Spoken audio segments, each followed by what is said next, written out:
Candied chestnuts became the talk of the village. It all started with one man. After he made a batch, a neighbor tried one and couldn't get enough. So the neighbor learned the recipe and went home to make her own. Before long, the whole village was doing it. Anna hadn't even started yet, and her neighbors were already dropping off finished batches at her door. Everyone was competing to see whose version tasted the best. Anna decided she'd better make some herself. She hiked up the mountain to pick chestnuts. The nuts had already fallen to the ground, their shells covered in sharp spines. Anna used tongs to pry them loose. She hauled them home and cracked off the hard outer shells. The thin inner skin was bitter. Anna soaked the chestnuts in baking soda water overnight. The next day, she put them on a low simmer. After half an hour, the water had turned black. That was the bitterness cooking out. She poured the dark water off and replaced it with fresh water, bringing it back to a boil. She repeated this step many times, until the water in the pot turned the deep red of red wine. Anna added a generous amount of sugar. Right before turning off the heat, she stirred in a splash of liquor. She packed the hot chestnuts into jars and sealed them tight. But they weren't ready to eat yet. They needed 2 or 3 months to rest. The sugar would slowly work its way into the chestnuts.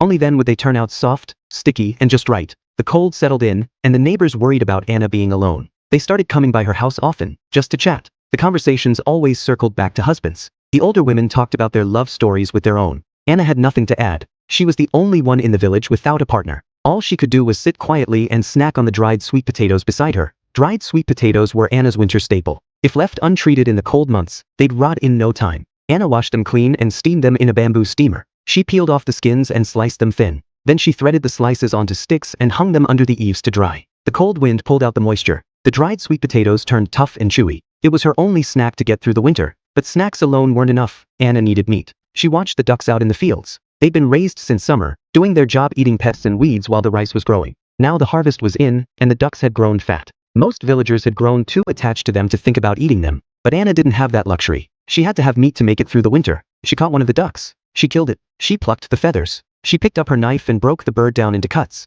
Her knife work was fast and sure. In no time, the duck was reduced to pieces. That evening, she cooked a duck breast. She scored the skin in a crosshatch pattern and dusted it with a little salt. She heated the pan dry, no oil. She laid the duck skin side down. The fat slowly rendered out. The skin turned a deep golden brown. She flipped it over and let the meat side sear through. The smell filled the room.